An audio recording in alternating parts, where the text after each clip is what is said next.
আমি গ্রেভিটা একটু পাতলা রেখেছি, তোমরা চাইলে আর একটু ঘনও রাখতে পারো।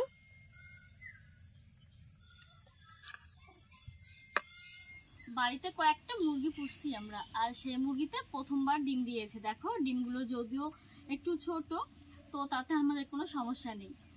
আজ বানাবো ডিম তেলানি। এই রেসিপিটা কিন্তু বাংলাদেশের একটি জনপ্রিয় রেসিপি। এটা খেতে কিন্তু খুব ভালো আর খুবই অল্প সময় হয়ে যায়। তো চলো আজ তোমাদের সঙ্গে এই দারুণ টেস্টি রেসিপিটা শেয়ার করছি। দেখো এখানে তো কয়েকটা ডিম আমি নিয়েছি। এগুলো কিন্তু আমাদের বাড়ির দেশি মুরগির ডিম। তোমাদের আগে বলেছি যে বাড়িতে কয়েকটা মুরগি পুষছি।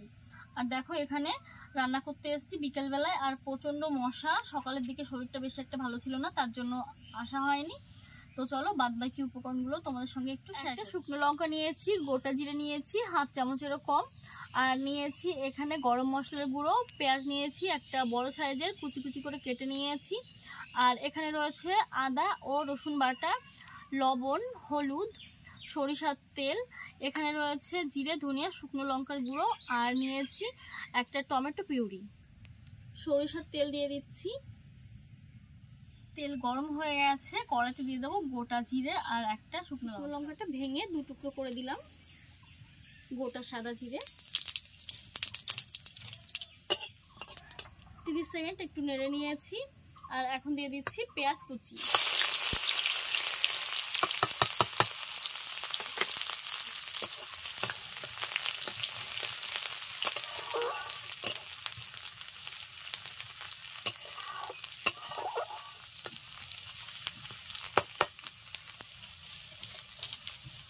পেঁয়াজ দেবার পর আমি 2 মিনিট নেড়ে নিয়েছি। এখন দিয়ে দিচ্ছি আদা রসুন বাটা।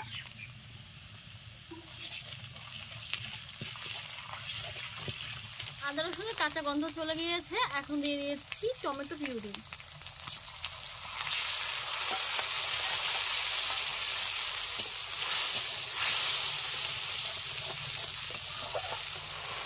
এখন দিয়ে দিচ্ছি জিরে, ধনিয়া ও শুকনো লঙ্কার গুঁড়ো।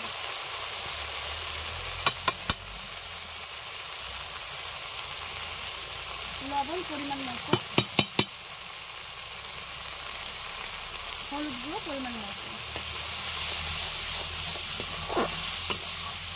মিডিয়াম আছে মশলা ভালো করে কষে নেব। মশলা থেকে তেল ছেড়ে দিয়েছে, এখন পরিমাণ মতো জল দিয়ে দেব।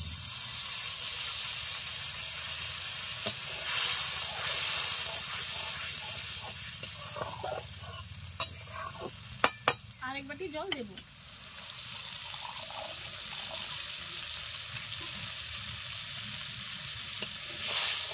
পাঁচ মিনিট জাল করে নিয়েছি। গ্রেভিটা ফুটতে শুরু করে দিয়েছে, আর এখন এই ডিমগুলো ভেঙে দিয়ে দেব।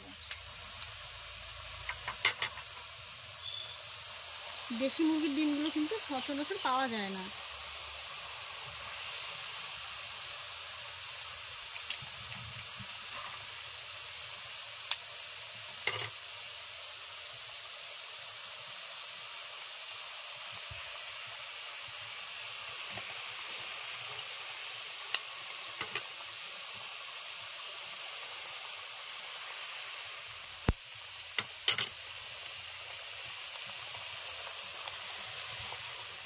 দেখো ডিমগুলো ভেঙে দিয়ে দিয়েছি। ঢাকা দিয়ে 3 থেকে 4 মিনিট মতো জাল করব। এখন ঢাকনাটা খুলে নিয়ে দিয়ে দেব গরম মশলার গুঁড়ো। দেখো কত সুন্দর হয়েছে। এখন দিয়ে দিচ্ছি গরম মশলার গুঁড়ো।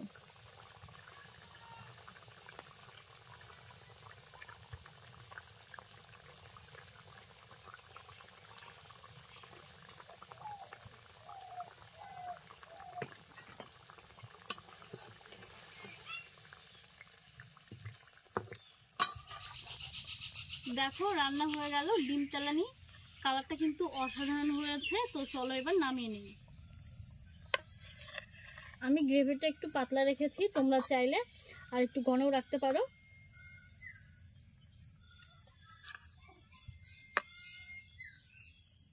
দেশি মুরগির ডিম বলে একটু ছোট, তার জন্য কুসুমটাও ছোট।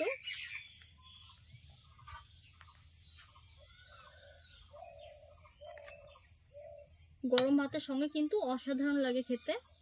তোমরা চাইলে একবার কিন্তু বাড়িতে ট্রাই করতে পারো। আশা করি সবারই খুব ভালো লাগবে।